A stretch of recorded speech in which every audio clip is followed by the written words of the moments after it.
Welcome to USA Global TV and Radio, where our mission is to provide education, entertainment, hope, and inspiration.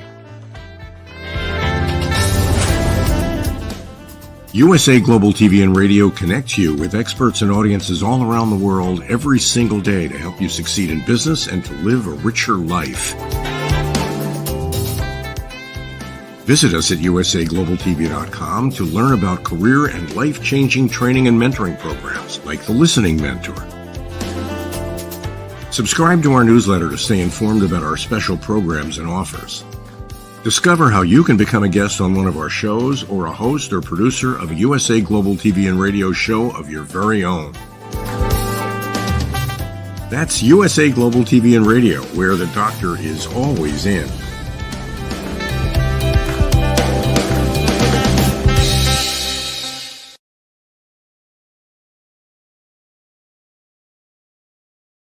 Hi, Red O'Loughlin here. We're on the Corner Bookstore today on the USA Global TV and Radio Network. I am honored today to have Alexandra Beaumont. She's a Pushcart Prize nominated fantasy and folklore author, and we'll be talking about her journey as an author, her books, and anything else in there that seems to make a lot of sense today. So with that, Alexandra, please join me.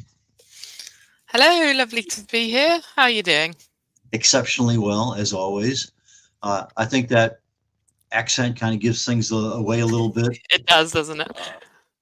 It does. Yeah, it's like I'm from Houston, Texas, and sometimes my accent gets in the way, but I kid my daughter all the time that her accent is pretty thick from Texas, and sometimes I say, would you say that again? I couldn't quite understand that with the accent. Anyway, what part of the United Kingdom are you from? I'm from, well, I live in Bedfordshire at the moment, which is a countryside sort of filled county. I live in a tiny village called Silso, which has basically got a pub, and that's about it. I can remember a few of those as I was traveling around Europe. You come driving by someplace and you go into town, and yeah, there's a little pub there, and maybe a gas station, maybe not, but the pubs seem to be very popular. Okay, Yes. So let's start out. You've written a little bit, done a little bit of this, a little bit of that. So let's start way back when. When did you decide that you wanted to write a book? So I've always been really into fantasy books, and sort of, as a child, I read a lot, as a lot of sort of fantasy authors do. So, but I'd always sort of written sort of short stories and that sort of thing. And then sort of in the COVID lockdown times, I was like, you know what? Well, I've got nothing else to do. I'm going to actually write a book. And I did. I had a wonderful time doing that. And I was lucky enough to get it published, which not everyone can say for their first novel. So I was very pleased about that, I have to say. So you have a couple there, Dissidents of Birdsong and Testament of the Stars. I do indeed. So why don't we go ahead with Dissident of the Birdsong, not the Birdsong, but Dissidents. That's an interesting title. Let's start with the title. Yeah, absolutely. Folklore fantasy thing. Tell us about the title and how that fits into your book. Yeah, sure thing. So this is Dissonance of Birdsong, and it's a folklore fantasy book set in ancient Cornwall. So for those of you who don't know, Cornwall is this really sort of harsh coastal community of the UK. It's all of it is sort of surrounded by the sea, basically. So Dissonance of Birdsong is about that. And so the title is very much about what the book is, sort of hinting at what the book is about, which is these enchanted birds who exhale mist from their lungs into the lungs of humans and help the humans survive the winter. And the main character, Ezeld, uses that mist and channels it into song in order to charm people to help her survive sort of difficult situations. So that's really what the title is hinting at, is the conflict and the bird song and the sacredness of the birds all at once together. Is there folklore that goes along with this, with these birds? So I built this folklore. I built this book on the sort of folklore of birds in Cornwall, which have their own sort of sacred stories, really. So there's this big belief that birds can sort of carry the souls of people. So there's a sort of this belief that when King Arthur died, he didn't die, but he reincarnated in a Cornish crow, a chough. And also, there's this belief that if a sailor dies, their soul gets carried on the seabirds, and so I really sort of took that and I thought, well, what can I do that sort of builds on that symbiosis between humans and birds? And so that's the sort of folklore that underpins this, really. So you took the folklore, you developed characters, you put it into a setting, and you started writing. Is that a fair statement? Yeah, so it tends to be what I'll do is I'll come up with an idea and then I'll write the first couple of chapters and I'll see if the characters chime, it works with the story and that sort of thing. And then once I've done that and I've decided, yeah, it does work, there's a story here, the characters are believable and interesting, then I'll plan the whole thing. So when I sit down and write, I can write knowing I've got the whole arc planned out. Okay, so your basic modus operandi is you start writing and then you see how good it is and decide, okay, fine, this will work. And Yeah, that's pretty not, much. there's nothing wrong with that. Were you doing any kind of writing at all prior to that, prior to COVID? Yeah, I mean, so I've got a degree in English literature and creative writing, so it is in my background. And I'd done quite a lot of poetry and sort of short stories before then, but none of them really sort of published, except one way back when I was like 5. But yeah, that Testament of the Stars was the first novel I wrote, and then sort of went from there, really. Okay, so you started with a novel. That's Mm, that's a different kind of way to start. I mean, most of my stuff is all of my stuff is nonfiction, but it's how-to kind of stuff, which is pretty easy for me. I have a book I started as a novel. It's been there for 10 years. I have everything lined out except the actual words that people say. It's mm. all written, but I need to come up with a conversation. And that kind of put a stop. Well, actually, there's a lot of other reasons why it stopped, but regardless. I find that particular genre for me interesting. I love to read it, but to actually sit down and create the character, his mindset, her mindset, and start putting action and places and time and the way people talk and everything else. I It know takes a mine lot very longer. well, and I guess you with the English literature background and the creative writing, you probably that wasn't as difficult as it would be for most people. It certainly helped. I would definitely recommend people watching as well, in terms of a way to get those sort of dialogues and those character motivations fleshed out. That sort of is a really useful way of doing that, I think. So, but yeah, the degree did help, but isn't everything. You don't have to have a degree to be a novelist, of course. Uh, so for pleasure reading, you read things that you like, what you write, or do you read novels? Do you read what kind of things do you enjoy reading? I've got quite a broad taste. I mostly read fantasy. I do read the occasional sort of historical fiction or just sort of general fiction, really. One of my favorite books is The Shadow of the Wind by the Spanish author Carlos Ruiz Zafón. And that's not really fantasy, but it's got sort of gothic and fantastical elements to it. It's more of a mystery, I'd say. So yeah, I've got quite a broad range, but generally I gravitate towards folklore and fantasy inspired books. Okay, so you sat down, you started writing, and Mhm. first few chapters look pretty good, and you say, okay, I'm going to continue. Uh, was there somebody there to help you, help read, give you some direction, somebody to talk back and forth to? Yeah, so I have some wonderful friends who read a lot of fantasy. So I sort of tested both of my early books with them and sort of got them to, or asked them to read them, and they were very gracious in doing so and passing me feedback.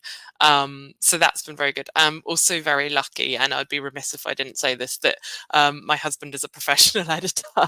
So from that perspective, he has helped me quite a lot. So I will plug him, Paul Martin Editorial. You can find him on the CIEP, which is a editorial platform.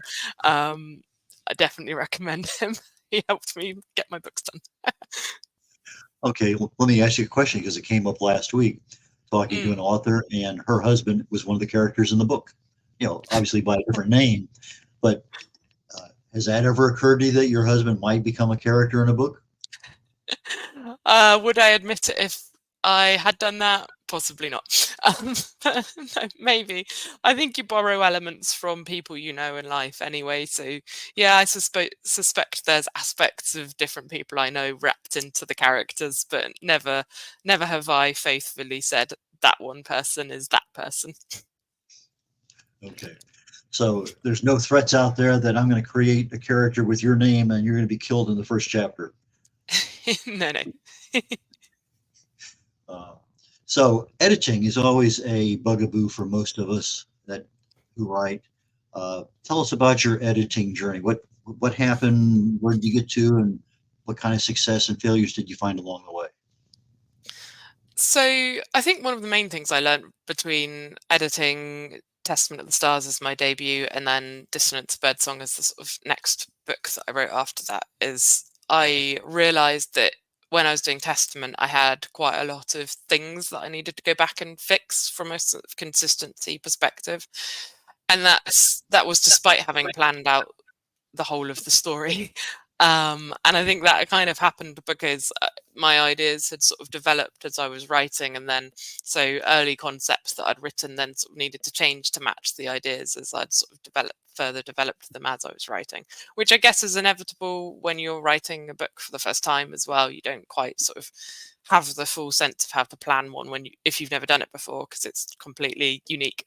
Um, so yeah, I think what I learned between sort of book one and book two, like they're not in the same series to be clear, but between the first and second books I wrote, um, was sort of have those character arcs very defined early on in the book writing process, which I did a bit more with Dissonance of Birdsong because I learned how much pain I had to go through when editing Testament.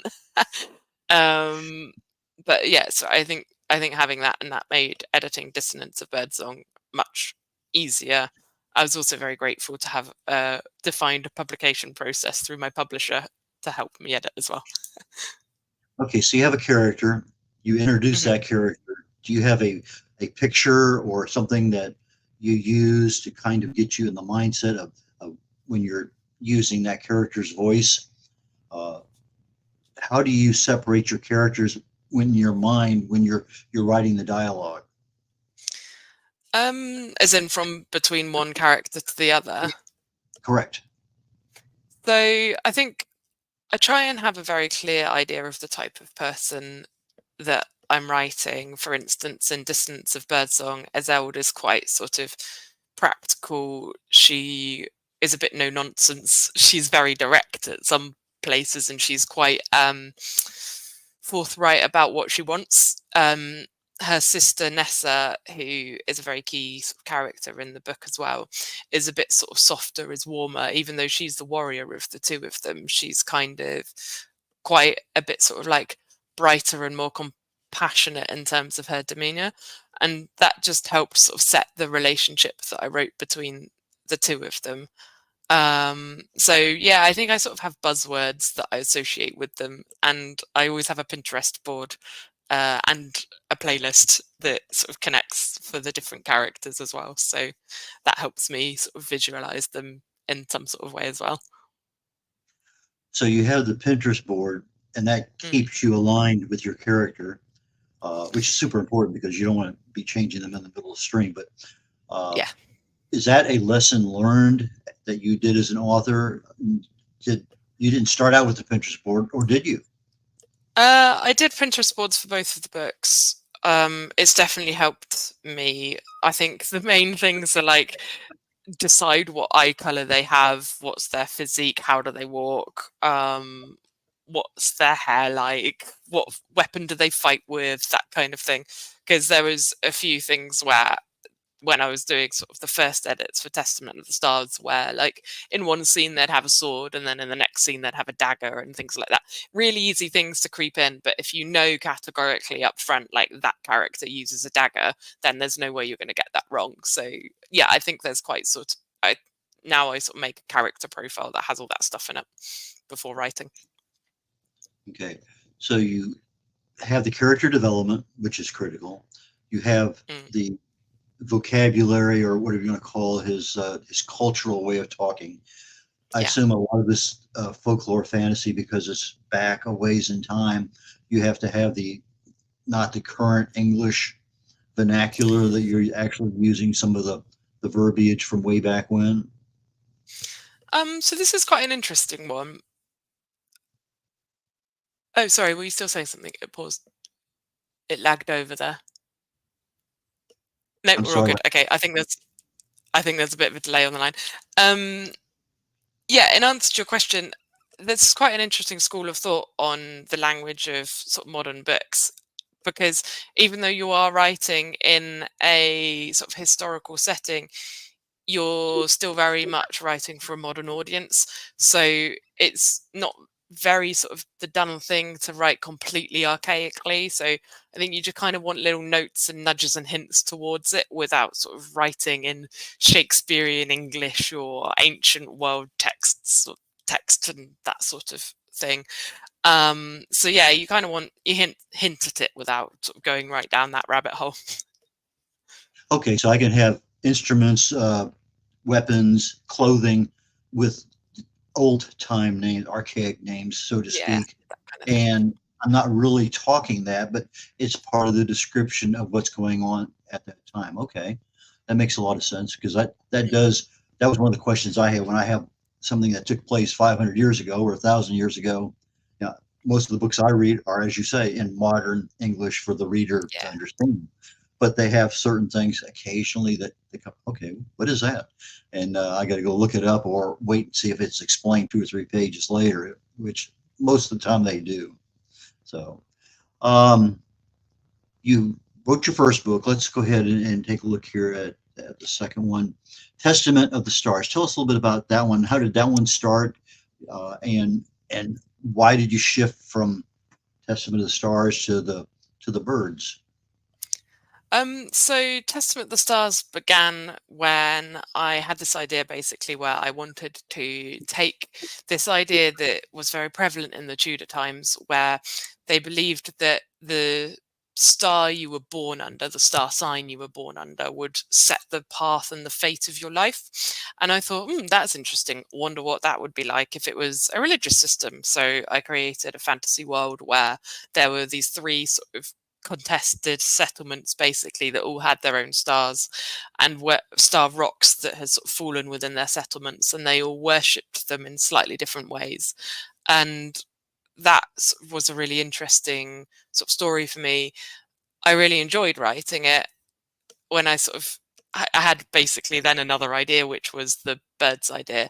And I thought, I really need to just get that down and do that while I'm passionate about it. And so, yeah, I sort of running two series alongside each other, but I'm just finishing the sequel to Testament of the Stars now.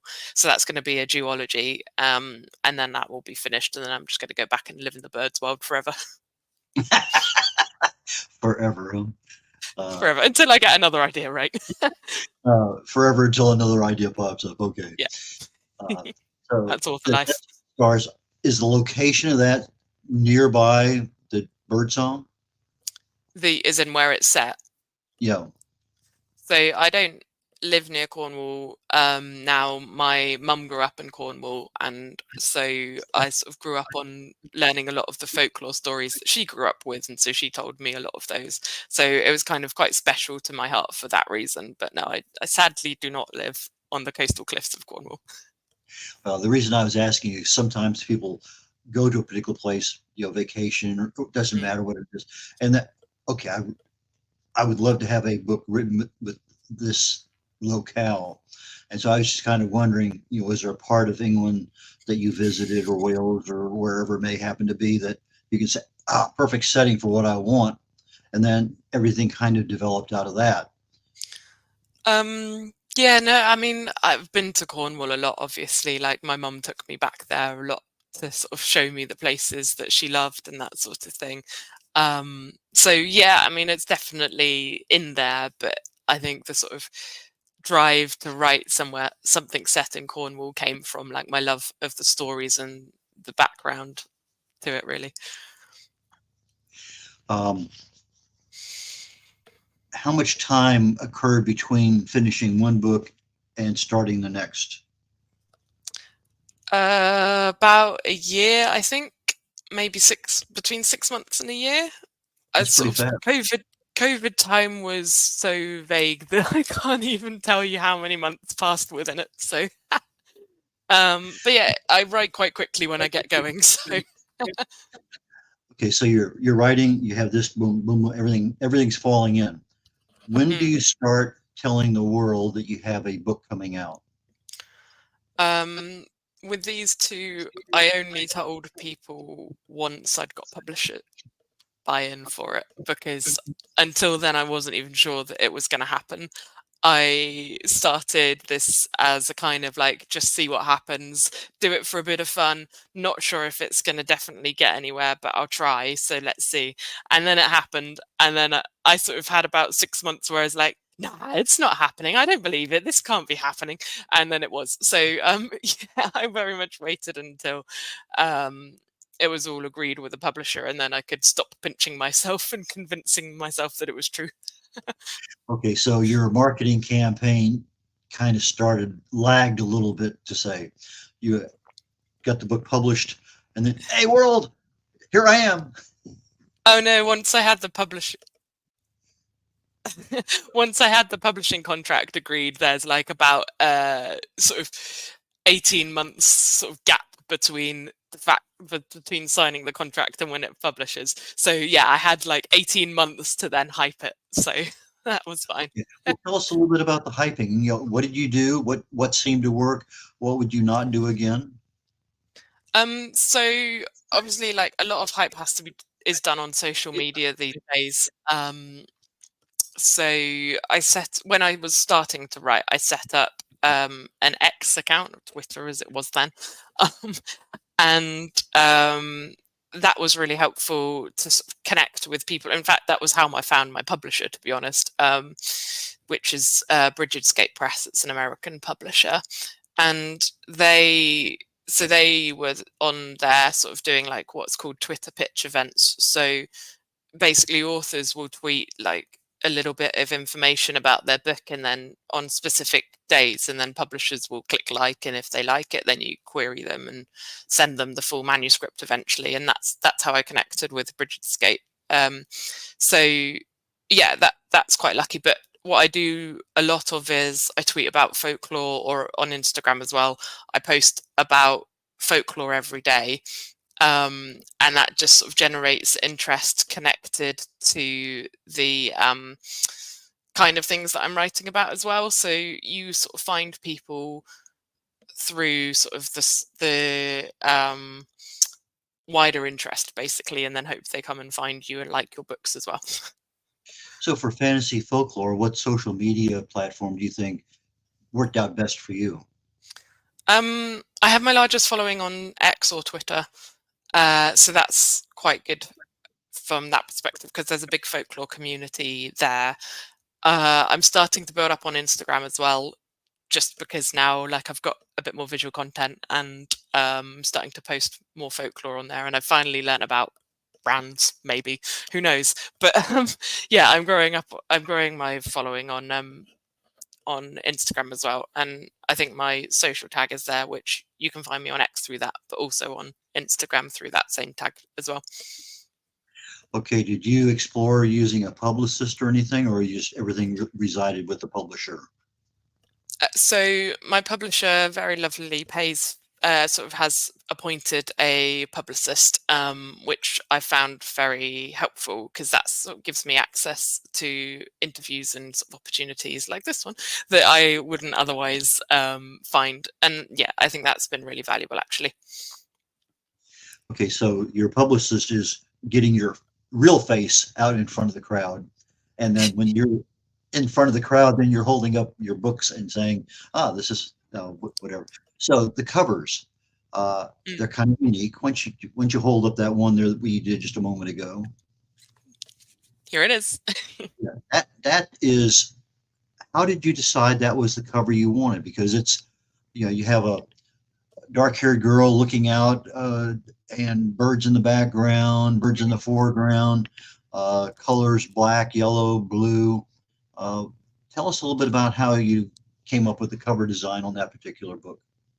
Yeah, so I I always used to think that I didn't particularly love covers with the character on the front, but for this one, I thought actually I'm going to try that, and because I really wanted sort of her basically. The closer I get it, you can see basically she's intently staring out to the sea, and this is quite an important part of Ezeld's character. She's quite wild. She's desperate to go to the sea. It calls to her, and I wanted to sort of convey that on the cover really. And then I couldn't not have the birds with all of the sort of the opening scene of the book, which is not too much of a spoiler to give away. Basically, these birds flock into the cliffs and it's chaos and it's noisy and it's vibrant. And I wanted the cover to sort of convey that. And then sort of as we come down the cover, because there's everything has meaning on here, this was done by a illustration house called Carry On House, and it's very perfect for it, to be honest. And then there's a sort of element of there being mystery and mysterious creatures at sea. So then you've got these eyes looming in the waves. So it really Oh, starts to tell like the story of what's going on there. I didn't notice the eyes before. That's kind of neat and eerie in a way. Yeah, that was always the idea. I kind of hope that what people will do is they'll read the book, then they'll understand why the eyes are there, and then they'll look back at the cover and go, ah, that's why there's eyes. Are you a beach girl or are you a sailor? What's your connection with the sea? So my family are big into sailing. A lot of my family live near the sea, so again, like I've spent a lot of time at like family homes at the sea, growing up and things like that. Um, yeah, and again, going back to Cornwall with my mum. So yeah, it's just always been part of my life. I don't really live close to the sea, sadly, because of uh, life being what it is. You don't always get to be close to the sea in the UK, even though we're an island nation. Um, but yeah, I've spent so much of my time around it that like the folklore to me is very special. Yeah, I love beaches. I love it, but it has to have something that most, yeah, coconut trees, warm water. Yeah, yeah. If the temperature of Absolutely. the water is much below about 20, I guess in your particular case, 26, 27 degrees. Uh, I like warm water in the ocean anyway, but Fair. that's another side. But anyway, but the water around England can get kind of chilly at times. So even if you're prepared for it, getting in that boat and sailing, it's a challenge. I mean, uh, even though you can look out at it from the beach, being in that environment is not quite the same thing as staring at it and visualizing something beautiful and whatever. Uh, Hmm. so when you have these eerie creatures in the sea, do they have names, or are they just a creature, or what? So they do have names. We are getting into like the realms of what you should discover in the book, but what I will Okay, say is there's a quite sort of rich merfolk tradition in sort of Cornish folklore as well. Um, and so particularly what I've done here is used quite a lot of, sort of Cornish language, and there's a phrase morvaran basically, which is sort of sea folksy creatures in some of Cornish folklore. So that's sort of what I've sort of tried to tap into is some of the sort of stories about the Morvaran in Cornish folklore and sort of weaved that in somewhere. But I won't say any more because the more I say, the more it possibly spoils things. but who would be an ideal reader for your book? Who are you writing the book for? So this book really is young adult fantasy, but it's got a very it's crossover, and so it's received a lot of praise and love from adults as well. And it's a book for anyone who's trying to find themselves. Readers find from it a sort of journey about discovery. Self-discovery is a really key part of Ezeld's story. It's finding where you belong as well, and it's overcoming adversity to find out who you are and who you want to be. And that's come from a position of sort of facing chronic illness, which is something that I was going through at the time where I wrote this. I was diagnosed with chronic sinusitis. And so Ezeld sort of has some of the similar elements of that. And so this really is a story for not just people with chronic illness, obviously, but anyone who feels that they are struggling but fighting to overcome the difficulties they're facing will find quite a resonating, poignant story in this book as well. Is there a paragraph or two that you would like to read to the audience? Yes, absolutely. I'm just going to get it open. I'll read the opening because I think that's the bit that sort of brings across some of the stuff I was just talking about most. I snarled in the smoke-laced darkness of our roundhouse, snorting blood into the embers of last night's fire. The rot in my lungs had returned. Each breath seared my windpipe until every gasp felt like a bee stinging my throat. Spring. It was almost here now, and the mist breath in my lungs was dwindling. I only had dregs left. My sister, Nessa, had almost depleted hers, lighting the healing fire I now sat beside. The sweet pine smoke soothed me a little, but it wasn't enough. I had to leave. Waves laced with the cries of birds broke against the peninsula outside, singing to me of freedom. Sneak to the salt water before it's too late. Blood dribbled from my nose, but excitement thrummed, beat through me like a drum. It was time. Okay, why don't we give equal treatment to your testament book? Is there a little section in there that you would like to read, or do you have access to that easily? I do. I can just go grab it off the shelf if that's okay. We'll pretend like you're still here.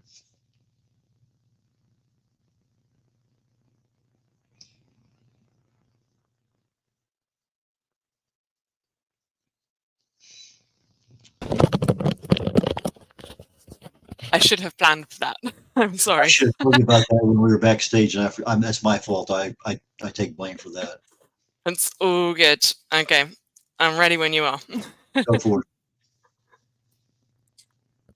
Time crept by for Anya Arden, locked in the astrologer's cave for 30 days in preparation for this moment, left blindfolded so that she would learn to feel the fallen stars without seeing them.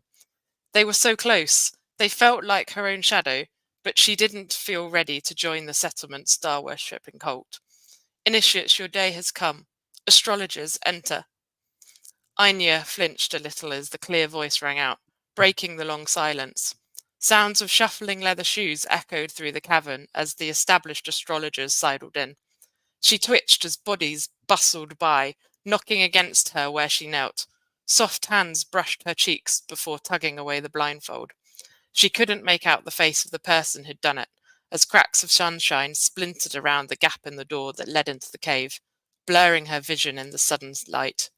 Shadows of shapes slowly emerged, her vision settling. What now? Slowly she stumbled to her feet and tried to slow her breaths, watching over the other initiatives clustering together. Okay, so your books are available on paperback and ebook, is that correct? Yep, that's correct.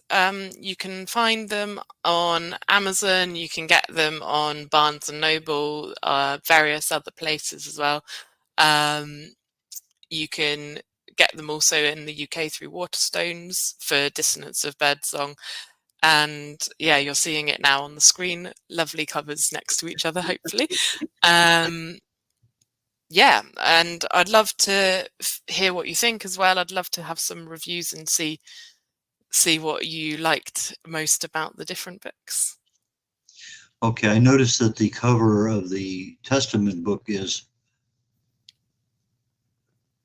there has to be a story behind what you have. I assume that inside that book, the representation of the two facial expressions are part of the story. Yeah, absolutely. So Testament follows three characters. It's a very different writing style to Dissonance, where it's close in first person with Ezeld.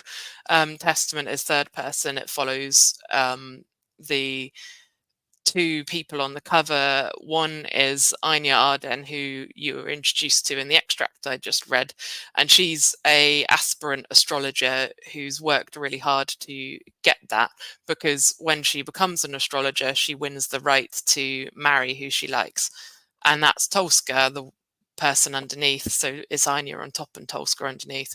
And this is, in a very literal sense, a star-crossed lovers story. So it's quite sort of Shakespearean, and it's sort of a Romeo and Juliet vibe to it. And basically, as you sort of get into the book, you find out that there's politics and betrayal afoot, which make the story between the two of them more complicated. Okay, so a little drama mixed in with everything else. Love a bit of drama. Okay, so we're getting toward the end of the show today. You say you have a sequel coming out now on Dissidence, is that correct? Yeah, I'm No, Testament. on Testament and Dissonance as well. I'm working on both of those. Yeah, I don't have dates confirmed with my publisher yet on those, but yeah, they're both in progress. The Testament one is almost finished, which is going to be a novella to just follow up and round off that story, and then following that, I'm going to hopefully write a full-length fantasy novel following on from Dissonance of Birdsong. Okay, so we can find your books on Amazon here in the States. We can find your books on Amazon in the UK. We can find them on your website. Any other places that you want to point out that your books are available? You can also, if you would like them signed, it takes a while because basically they have to go to this book provider called The Broken Spine. But if you want one signed directly, they have a load of signed book plates by me. So that's one other way. Also, I'm at three UK events coming up actually. 28th of September, I'm going to be at what's called the Innsmouth Literary Festival, which is going to be very exciting. So I'll have books there, and that's in Bedford. I will also be at a shop called Lucky Hair Books, which is in a nearby village to me, which is a lovely little shop. It's really cute. And then I'm going to be at a really big bookshop in November called Waterstones, which is the Waterstones in Covent Garden. So if you're UK or London based, definitely come find me there, because I'll be with a group of other authors who also write folklore fantasy. Okay, so we're literally at the end of the show today. Alexandra, I really enjoyed our conversation. I hope that people did also. If you're into folklore and fantasy, great books. And please, if you got a question for her, ask her. If you got a review, write it. We're all part of that community that we're here to support each other. So please take advantage of it and do what you can. So Alexandra, I look forward to our next meeting. I'm sure it's going to happen. And with that, I love it. Thank you. I'm going to give you the last 2 or 3 words. Anything you want to say to the audience? I just say I absolutely love talking about folklore, so please reach out to me. Tell me about your favorite folklore. I will always chat until the cows come home about that. I look forward to hearing from you. Okay, thanks again, Alexandra Beaumont, and again, folklore fantasy author in England. And that concludes our corner bookstore for today. In about 20 minutes, I will be on The Wise Ones. And we have a dog expert, something that we don't typically have on the show, but he wrote a book that is a novel-like book, but it could even be a business book with regard to the lessons learned on transformation and life issues. So please join me there on The Wise Ones. And immediately after that, I'm starting a new program on Talking Heads, an hour and 20 minutes from now, that we're looking at how can you establish good habits for your health for 2025 starting today. Gives us plenty of time to talk about our mindset, and that's what we're talking about today primarily. Is let's get our mindset to begin with, and then start some of the things that we need to do. So with that, I bid you adieu, and we will catch you later on. Take care. Bye now. We face daily cyber risks, spending over 7 hours of screen time, including 4.5 hours on mobile phones. This convenience comes with significant dangers, with cybercrime costs predicted to exceed $10.5 trillion by 2025. In 2023 alone, seniors lost over $3.4 billion to cybercrime. Our goal is to make social engineering concepts of cybersecurity easier to understand. We work with business teams, senior living facilities, investment companies, and educational institutions, both individually and in groups.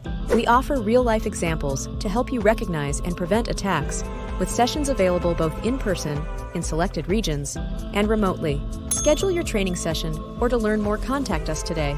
Call us at 847-845-9360. Email us at info@cybersecurityeasy.com. Protect your team and family with cybersecurityeasy.com.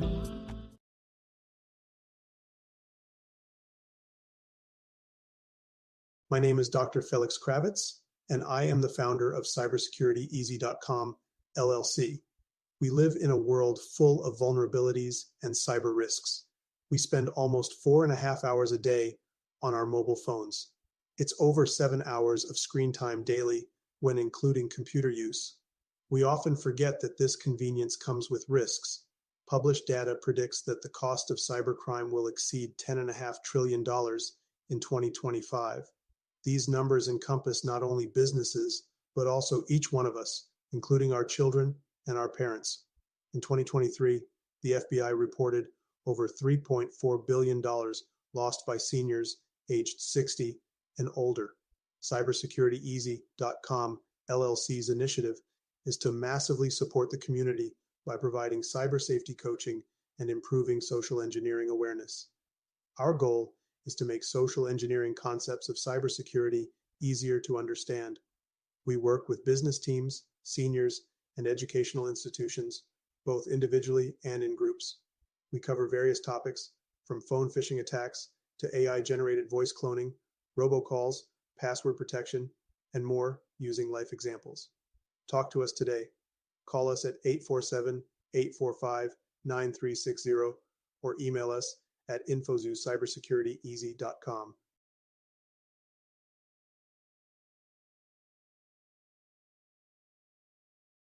Hello, I'm children's author Diane Floyd Bain, and I am co-host for several of the USA Global TV and radio shows. I joined because of the purpose of the USA Global TV and radio. They provide content for the viewers and listeners, an opportunity for people around the world to have their own show or even be a guest on an existing show. We truly believe in helping others get their positive message out to the world.